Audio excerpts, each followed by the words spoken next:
Hi every one. ഇന്നത്തെ നമ്മുടെ topic എന്ന് പറയുന്നത് റിയൽ വേഴ്സസ് റിയാലിറ്റി.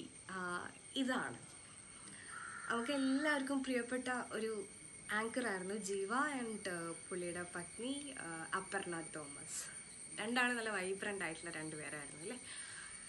ഇവരുടെയൊക്കെ വീഡിയോസ് മുന്നേ ഞാനിങ്ങനെ കാണുമ്പോൾ അതിനകത്ത് വരുന്നൊരു കമൻസൊക്കെ വായിക്കാറുണ്ട്. അപ്പം കമൻസിലൊക്കെ ചില കുട്ടികളിങ്ങനെ പറയും, ഓ മൈ ഗോഡ്, നിങ്ങളെ പോലെയുള്ള ലൈഫാണോ നമ്മൾ മാനിഫെസ്റ്റ് ചെയ്യുന്നത്, നിങ്ങളുടെ ഇടയിലുള്ളൊരു കെമിസ്ട്രി ഇതൊക്കെ അടിപൊളിയാണെന്നൊക്കെ.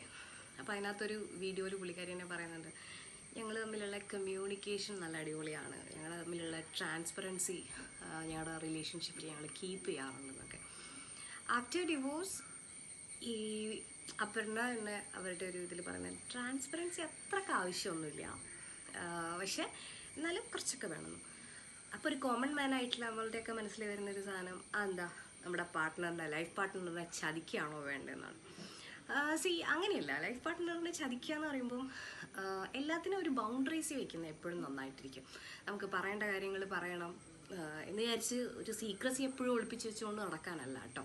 അതിപ്പം നിങ്ങളൊരു ബോയ് ആണെങ്കിലും ഗേൾ ആണെങ്കിലും റിലേഷൻഷിപ്പിൽ ഇരിക്കുന്ന സമയത്ത് നമ്മളെ കമ്മ്യൂണിക്കേഷൻ ഇങ്ങനത്തെ സാധനങ്ങളൊക്കെ പ്രോപ്പറായിട്ട് മെയിൻറ്റെയിൻ ചെയ്ത് കൊണ്ടുപോയില്ലെങ്കിൽ ഇതേപോലത്തെ റിയൽ വേഴ്സസ് റിയാലിറ്റി നമ്മുടെ ലൈഫിലും വരാനായിട്ട് സാധ്യതകളുണ്ട്.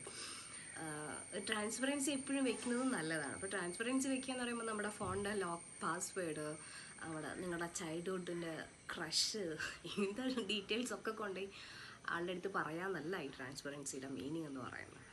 എന്നെ സംബന്ധിച്ചിടത്തോളം ട്രാൻസ്പെറൻസി എന്ന് പറയുന്ന ഒരു ഗുഡ് കമ്മ്യൂണിക്കേഷൻ സ്കില്ല് നമ്മൾ, ഇപ്പോൾ എൻ്റെ ഹസ്ബൻഡൊക്കെ ആയിട്ടാണെങ്കിലും ഒരു കമ്മ്യൂണിക്കേഷൻ സ്കില്ല് നമ്മൾ കീപ്പ് ചെയ്യാറുണ്ട്. പിന്നെ ഞങ്ങൾക്ക് രണ്ടാൾക്കും ഒരു ലിമിറ്റേഷൻസ് ഉണ്ട്. ആ ലിമിറ്റേഷൻസിൽ വെച്ചിട്ട് തന്നെ നമ്മൾ മുന്നോട്ട് പോകാനും ശ്രമിക്കാറുണ്ട്. അതൊക്കെ ഇപ്പോൾ എല്ലാവർക്കും പോസിബിൾ ആണോ എന്ന് ചോദിച്ചു കഴിഞ്ഞാൽ വലിയ നടക്കുന്ന കാര്യമില്ല. എന്നിരുന്നാലും ഇപ്പോൾ അവരുടെ ആ ട്രാൻസ്പെറൻസിൻ്റെ വീഡിയോ ഒക്കെ ഇപ്പോൾ കാണുമ്പോൾ നമുക്ക് ലേശൊരു കോമഡിയാണ്. Okay, so what is your thought on the transparency concept of life? Please do comment below. Thank you so much.